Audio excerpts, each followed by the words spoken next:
m'appelle Jean-Claude Delgard, donc je suis garde animateur au GCEP.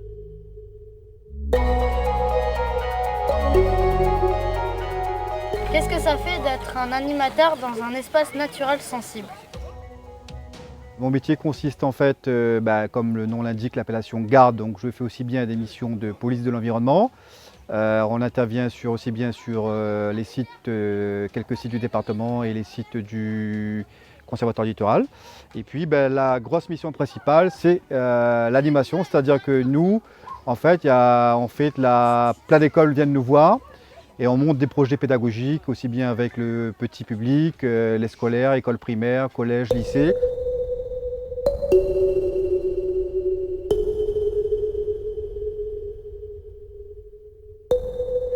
Est-ce que c'est important de partager vos connaissances avec nous? On fait passer un message. Donc le message, c'est vous êtes dans un hotspot, on va dire dans un lieu de biodiversité. Il y a une faune, une flore exceptionnelle. Et c'est les aider en fait à ouvrir, à regarder cette richesse-là et de dire voilà, il faut faire attention. À La Réunion, il y a des espèces qui ne vivent qu'ici. Et si on ne fait rien, si on ne les protège pas, si on ne les respecte pas, d'ici quelques années, ils sont amenés à disparaître.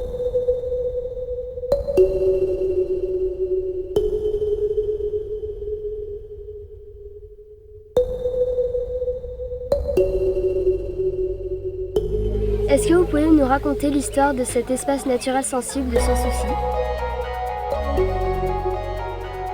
Sur Sans Souci, la particularité de cette ENS, il y a aussi bien le patrimoine culturel, donc présence de boucans, dû au passé, donc à la culture du géranium, et un patrimoine naturel qu'on a vu ce matin avec les élèves, c'est-à-dire c'est le seul ENS de l'île où on va traverser 3 étages de végétation, la forêt semi-sèche, la forêt de bois de Coula-des-Bas. Là, on est au niveau de la forêt de bois de Coula-des-Bas aux alentours, et puis plus haut, la forêt de bois de Coula-des-Hauts. Et ici, donc, on peut retrouver des espèces rares, on va dire comme le bois jaune, le bois puant, donc qui sont vraiment au niveau des ravines, au niveau des falaises, quoi.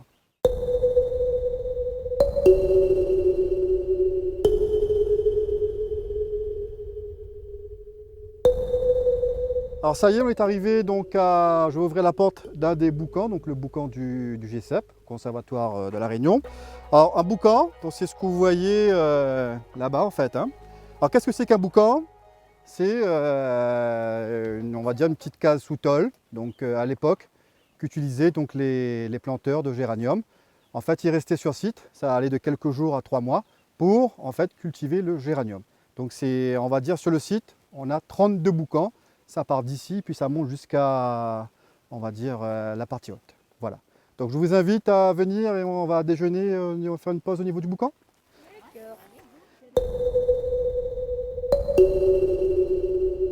Est-ce qu'il faut être passionné de la nature pour être animateur?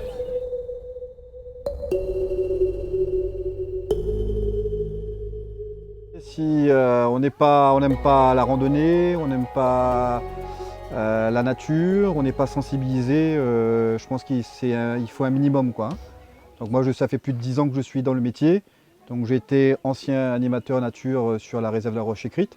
Ensuite, je suis arrivé au GCEP, hein, donc depuis les années 2009, hein, puis jusqu'à maintenant. Donc, et puis j'ai élargi mon champ de compétences. Donc j'ai vu qu'il y avait une formation avec l'ATEN, donc l'atelier technique des espaces naturels sensibles, basé à Montpellier, en métropole, qui proposait donc de se spécialiser dans la police de l'environnement, quoi. Donc voilà. Donc c'est tout nouveau pour moi, mais en fait j'allie les deux, aussi bien les missions d'animation, donc éducation à l'environnement, et aussi bien les missions de police sur le terrain. Et puis on se porte volontiers pour vous faire visiter ces richesses en fait que offre notre île de La Réunion, quoi. Voilà. C'est tout.